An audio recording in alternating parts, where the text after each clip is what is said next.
Bon, j'espère que cette fois-ci, vous allez pouvoir m'entendre. Yes, it's Oui. good. Oui, c'est parfait. Ah!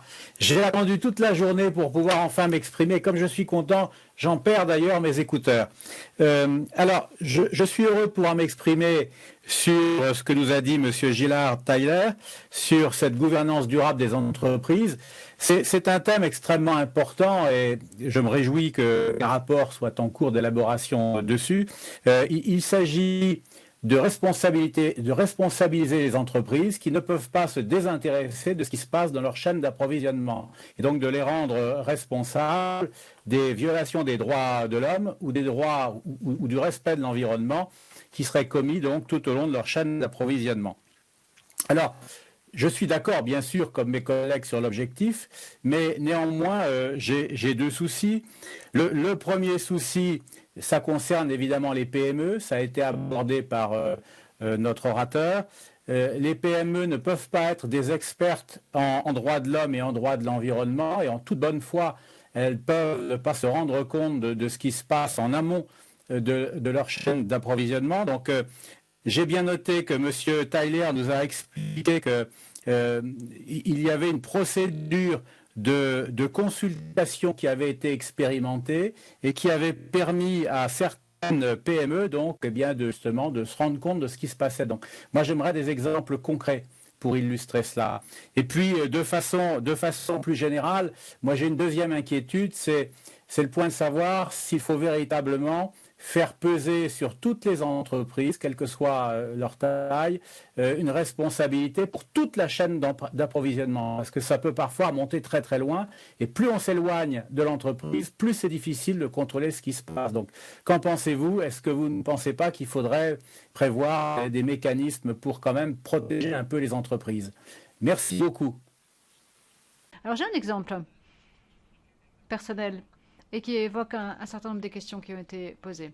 Alors, il y a 15 ans, je travaillais en Inde du Nord et je guidais une communauté locale dans ces négociations avec une entreprise et ça concernait les droits à l'accès à l'eau. Alors, la communauté disait que les puits avaient été asséchés depuis que l'entreprise avait commencé à être active. C'est une entreprise de soda. Alors, il y avait et alors, ça empêchait la communauté d'utiliser leurs sources d'irrigation habituelles pour leur agriculture. Donc, il y avait ça et les puits. Donc, c'était il y a 15 ans. Et on était vraiment dans un monde différent. La réaction de l'entreprise à ce stade montrait une mentalité un peu plus philanthrope. Alors, ils n'ont pas rejeté l'entreprise. Ils leur ont proposé un programme de récupération des eaux de pluie dans un autre domaine qui pourrait compenser le problème. Bon, évidemment, le paysage a beaucoup changé. Les entreprises reconnaissent maintenant que la diligence raisonnable et la gouvernance responsable doivent faire partie de la gestion de risque d'une entreprise. Alors, qu'en est-il de l'environnement? Bon, dans ce cas-là, le fait que les puits avaient été asséchés avait privé les gens de l'accès à l'eau, mais aussi a affecté aussi l'agriculture, la pollution des terres cultivables, etc. Donc, il y avait beaucoup d'angles différents, donc droits humains, corruption, environnement, etc. Mais je crois que la réponse, c'est que l'engagement de l'entreprise a résolu cela. L'entreprise de soda a réussi à se mettre d'accord avec l'entreprise pour faire un échange de terres, hein, alors qu'ils ne pensaient même pas que c'était possible au début, parce que l'entreprise avait des terrains dans une zone d'irrigation et la communauté dans une autre. Donc après, ils ont pu échanger leurs terres, mais ils n'avaient même pas pensé au début.